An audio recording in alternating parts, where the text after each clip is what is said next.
Hi everyone, and welcome to the third episode of Careers in Science. The purpose of this interview series is to hear from college students and professionals in various fields of science and learn about their path to getting where they are now. We are hoping that this will help your exploration in various fields of science. My name is Anisha Kumar, and I'll be hosting this interview session. Today we will be speaking with Shruti, a rising junior at Cornell University. Shruti is pursuing a major in global and public health services with a minor in public policy and is on the PreMed track. Welcome, Shruti, and thank you so much for doing this interview with us. I'm very excited to speak with you and hear about your experiences. Yeah, really happy to be here. Thanks for having me. I wanted to just start it off with asking you how your college is going and how you're liking Cornell.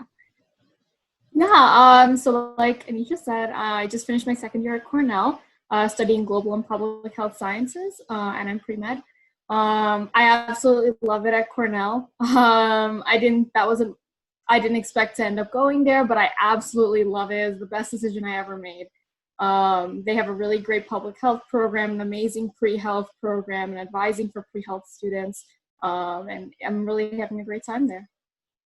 That's awesome. So when you were applying for colleges, what made you choose Cornell? What was that factor that made you choose it? Like, why'd you like it so much then? So it was actually down to two colleges for me, Cornell and one other university, that I was picking between when it came down to it.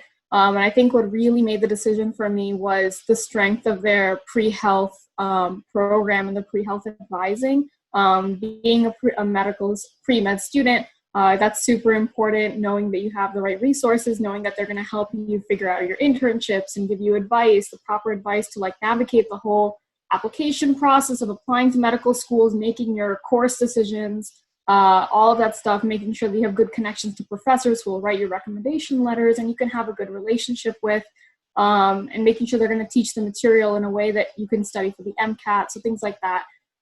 Those were all really important things for me to consider, and Cornell really has an incredible program for that. 1 in 6 students is pre-health at Cornell, so they have a massive advising program and internship opportunities, and they're very invested in that, and that was a big bonus and big plus for me. So that was a huge part of my decision. And stemming off of that, how was the overall college application process for you? How did that go? Was there any difficulties for you when you were applying? Yeah, I mean, I think everyone will agree. It's a pretty rough time. It'll be stressful, I think, for everybody.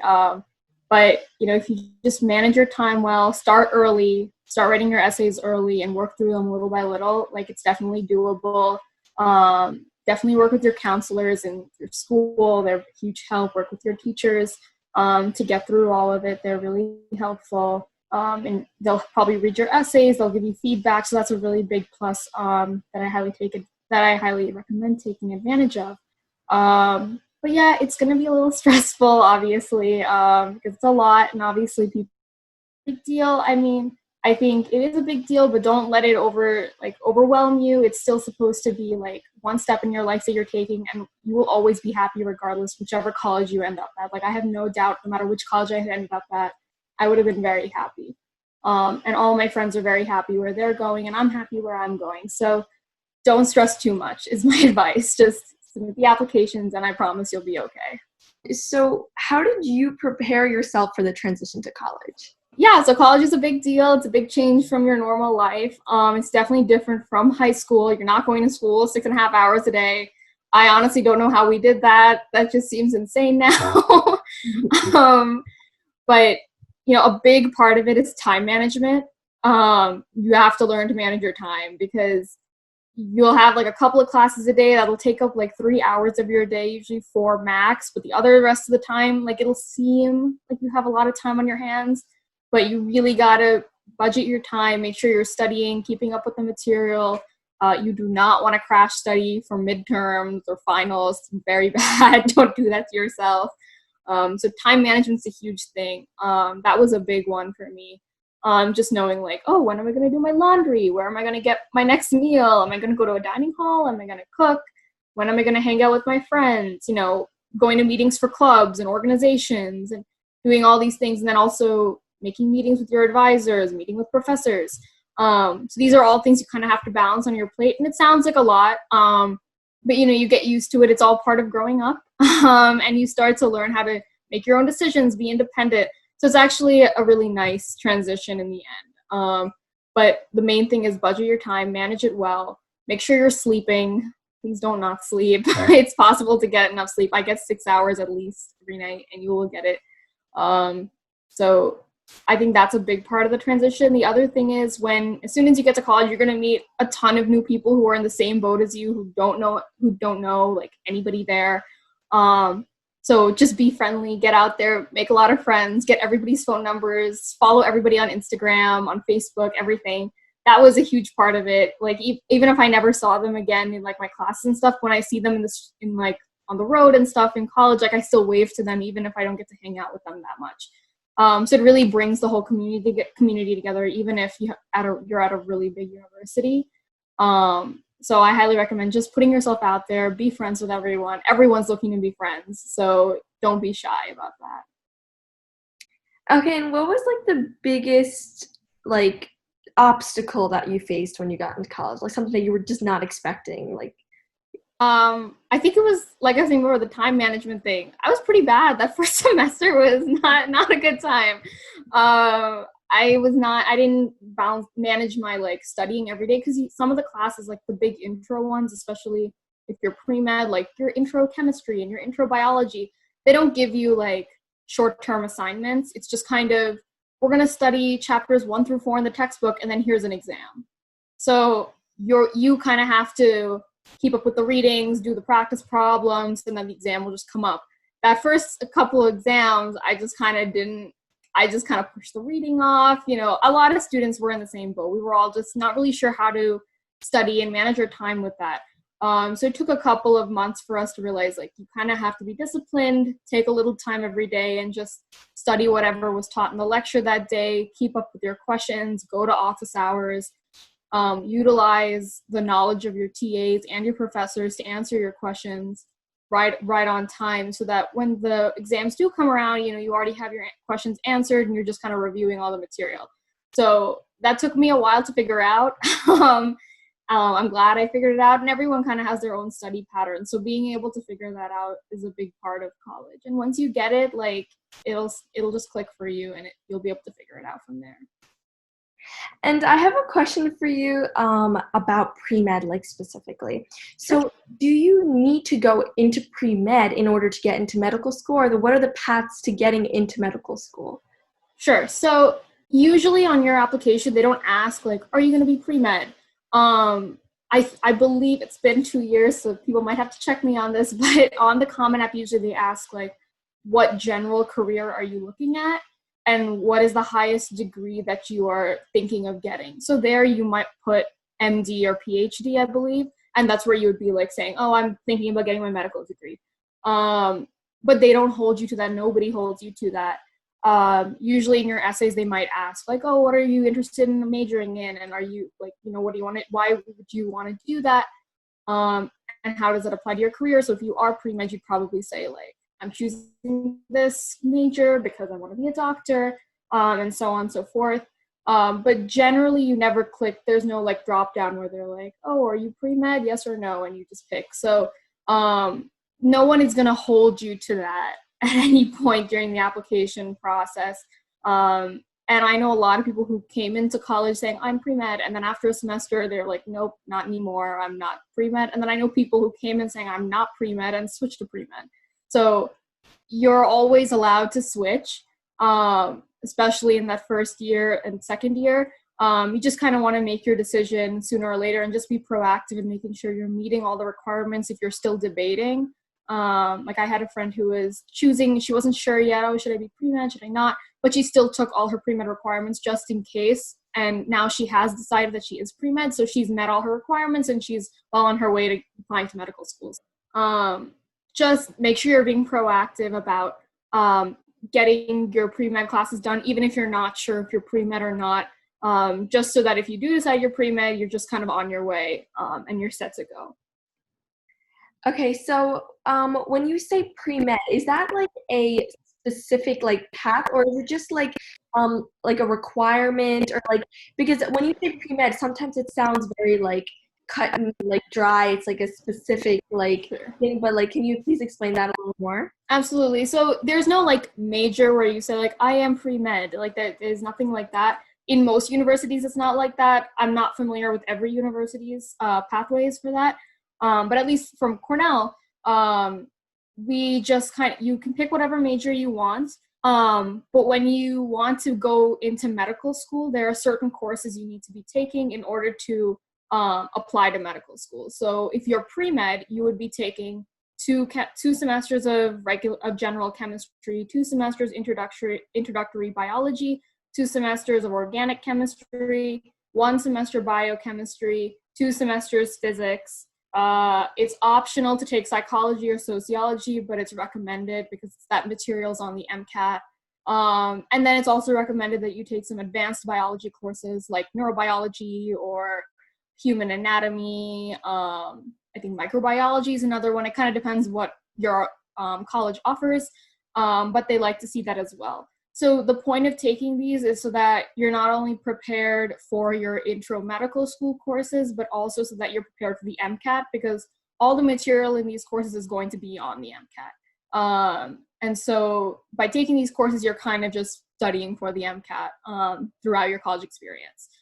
So when people say, oh, I'm pre-med, that means you're planning on taking the MCAT some point during your college experience in undergrad, and you're planning to apply to medical school, and you're taking these specific courses to prepare yourself for medical school. So there is no like pre-med major per se in most universities. I can't speak for all of them. Some of them do have like a specific track and they have their own requirements, but at least at Cornell, you can just say you're pre-med and then you just kind of take the course you need to take. There are pre-med advisors, however, who will specifically help you make sure that you have a plan to take all your courses, study for the MCAT, so things like that.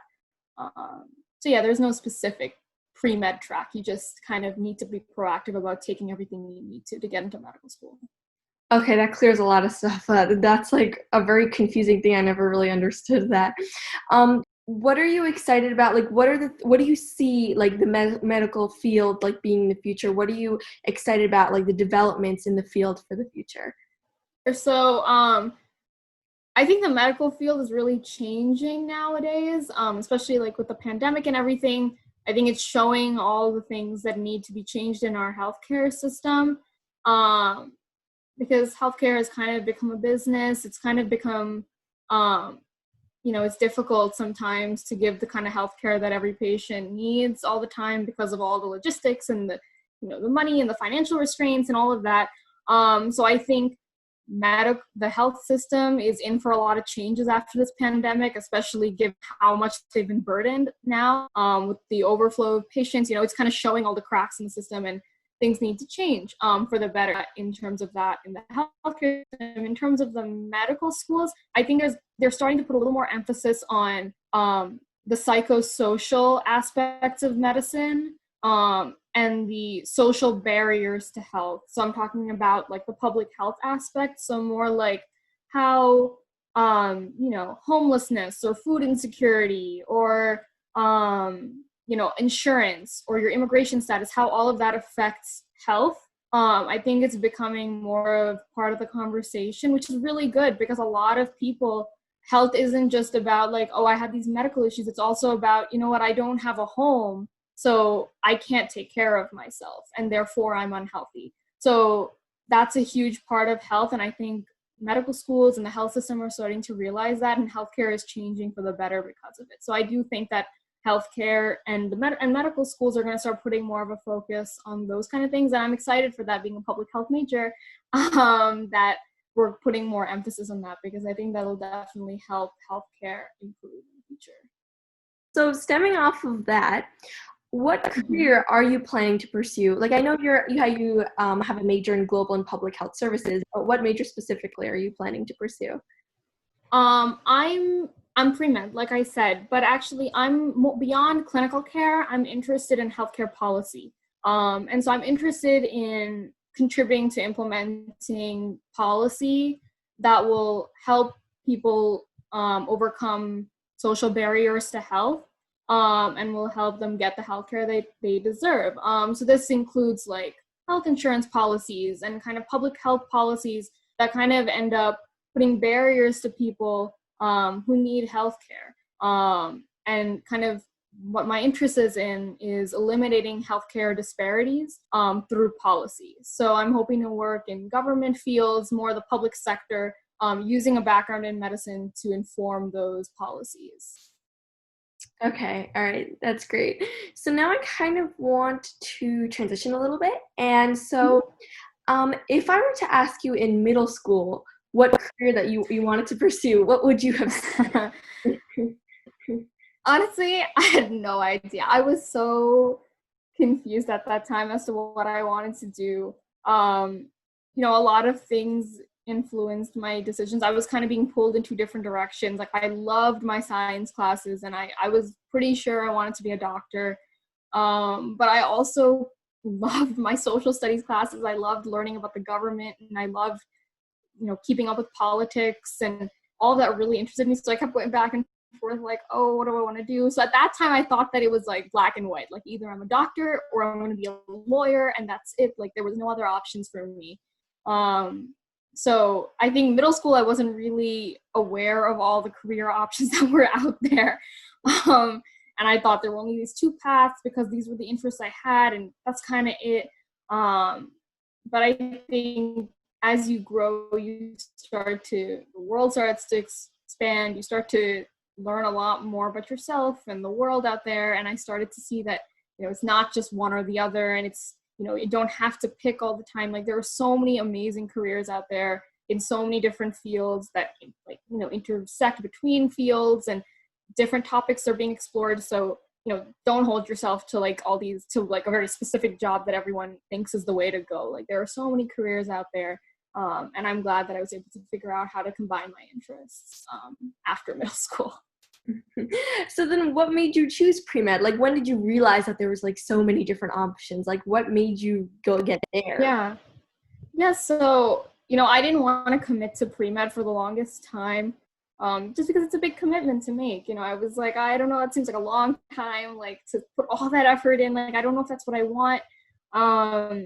You know, but I think by senior year, beginning of freshman year of college, I kind of realized, like, this is what I want. I want to be a doctor. Like, I want to have that background before I go into policy. At that point, I had kind of decided, like, I don't want to spend the rest of my life doing clinical care, but I also don't want to go into a policy position without having a background in, like, a very qualified background in medicine. And I knew I wanted to do healthcare policy. So, you know, I decided, like, I know it's a long way to go, but I felt like it was worth it for what I wanted to achieve. I think my very exact moment where I was like, you know what, doctor is the way for me to go, is my parents are both doctors. So I think there was one time we were walking around somewhere, I don't honestly remember. I think we were in Texas. We were visiting family, and someone collapsed on the street. It was like 100 degrees out. Someone collapsed on the street, and my dad just dropped everything and went to help her. And he, like, helped her kind of regain consciousness and everything. And I was like, I want to do that. Like, I want to be able to help someone on the street like that. Like, that was just kind of the moment where, like, the bell went off, and I was like, that's what I want to be able to do someday. And so, you know, that's been kind of like my driving motivation. But I do know that the end goal is policy for me. So we'll see how it goes. It's a long road, but I'm excited to do it. So what got you interested specifically in global and health, like public health science? Sure. Yeah. So I think a couple of things led to it. So like I said, my parents are both doctors. They work in the Bronx in a public hospital. And so I got a lot of close-up experience seeing how patients in the Bronx live and the patient population that hospital serves. And not everybody knows, but the Bronx has some of the poorest health outcomes among its patient population. The patients struggle a lot in terms of health behaviors and health outcomes. And it's a very diverse population, mostly made of lower socioeconomic status populations. So it's a very unique population. And so what I came to realize was my parents were not just giving medical advice and prescribing medications to these doctors. My dad would be opening, he's one of the health administrators at the hospital, so he was working with the rest of the administrators to open the auditorium so that homeless people could sleep there. And he was planning, how are we going to feed all these people? And it was more than just how are we going to prescribe medications or how are we going to deal with these medical issues. It was more, there were all these social issues that people were dealing with in the society, and they were coming to the hospital with those problems, because a hospital is like your number one place to help you, because and so I was really amazed by that a hospital is not only dealing with medical issues, but they're dealing with social issues as well. And that's what public health is. It's kind of seeing how the intersection of medicine, all these social barriers to health kind of work together and how they interplay in society. And so these are called the social determinants of health. They determine your health from a non-medical perspective. And so I grew really interested in that because I saw it firsthand and I really wanted to learn more about it. And I think it's something that a lot of doctors should learn about because it's really a huge part of healthcare today. So that's what really drove me towards public health sciences. I have a minor in public policy, and the reason I ended up picking that was because I did research in high school studying aggressive forms of leukemia. And something that really struck me at that time was, I was doing research and I was working with all these incredible mentors and physicians and scientists and PhD researchers who are all just dedicating so many hours of their time to coming up with these cures for cancer and all these different, illnesses and diseases. At the same time, in the political field, we were seeing a lot of partisan politics, not really working together on healthcare. At that time, the hot topic was healthcare reform. So it was kind of a paradox for me, kind of like contradictory to see all these like dedicated scientists working so hard to give patients, the healthcare they deserve, and then politicians kind of taking away money from research or passing policy that won't let them get the healthcare they need, or just not passing any legislation at all to get people the care they need. So I just found it really frustrating that, there are politicians who may not have the background in healthcare needed to make healthcare decisions are making decisions about people's health. And it kind of drove me to decide, I do want to go into the healthcare field, but I want to go into the policy aspect of it so that I can educate policymakers and be a policymaker who can pass, evidence-based, useful, effective policy for healthcare that will actually make a difference and will help people. So that's kind of where I picked those two parts of my education, and I kind of went from there. So if someone in middle school or high school right now developed an interest in pre-med already, what do you recommend that they do to continue this interest, like extracurriculars or anything like that? Yeah, no, that's great. I highly recommend that. If you're sure that that's what you want, great for you. Congratulations. I think the best thing to do is to keep yourself immersed in healthcare, get to know the field as best you can. The best way to do it is to shadow physicians. That I shadowed physicians last summer, and it was an incredible experience. You learn so much about how hospitals work, how doctors work, the relationship between patients and healthcare professionals. So I highly, highly recommend shadowing physicians. Doesn't even have to be a physician. It could be a nurse. It could be, any kind of healthcare professional. But that's a really great experience for anyone who's, thinking about going pre-med or has already decided. That kind of sealed it for me, honestly, in college. That I was like, this is it for me. I want to be a doctor. So I highly recommend that. Research is another great way to get involved. You get a really in-depth understanding of a very specific field in medicine through research. And it's really amazing to learn that and kind of make a difference through research, because you're finding cures for diseases, or you're learning more about a disease so that we can someday find a cure for it. Or, there are a lot of different ways to go about doing medical research, and there's tons of it being done. And they're always looking for interns and people to help them out. So I highly recommend doing that. You can even just cold email professors who are doing research, and at least a few of them will respond. So I highly recommend research. Volunteering is another great way in hospitals and nursing homes, anything like that. Just get involved in the healthcare field somehow, whether that's research or volunteering or shadowing. Put yourself out there, get experience in the healthcare field so that you actually know that this is what you want.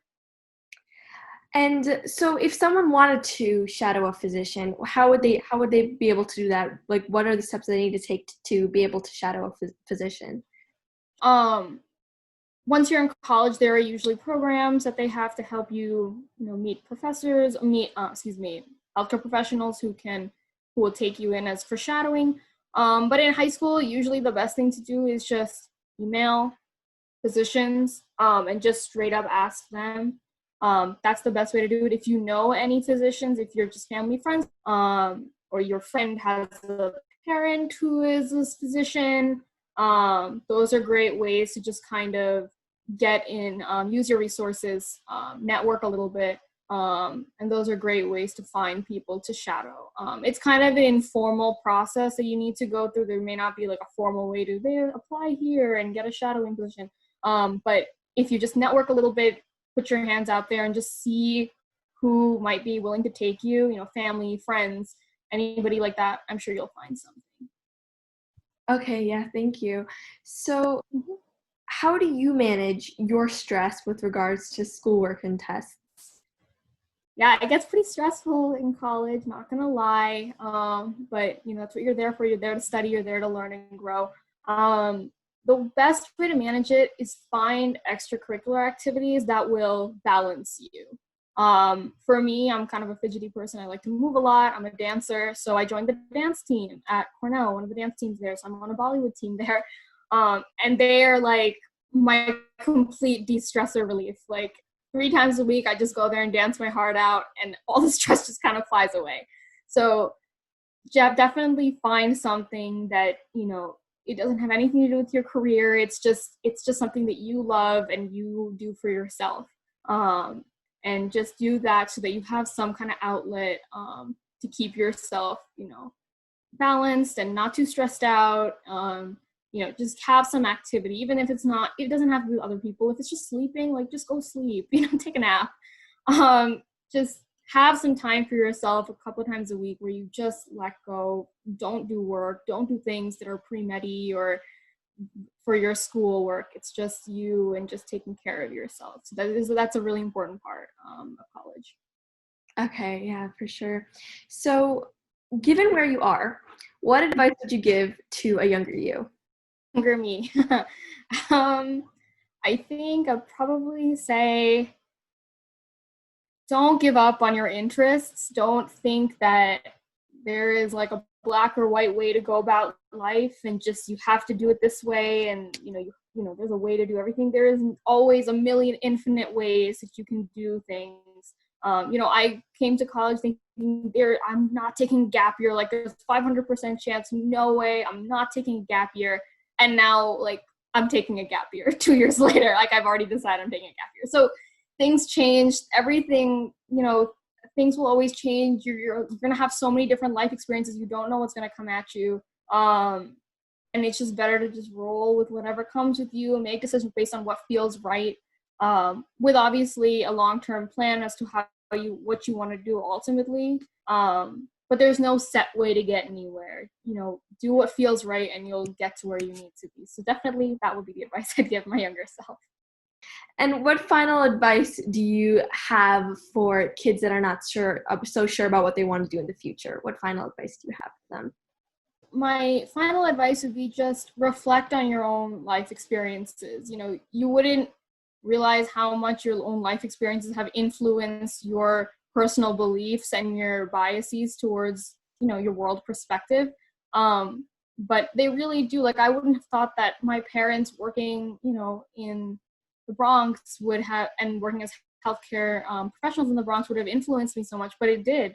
And it's ultimately that, and my research has ultimately defined what I wanted to do in my career. And that was a big thing for me. So just looking at your own life and seeing what has happened to you, and how that's influenced the way you see the world, that can make a huge difference and influence what you want to do for the rest of your life.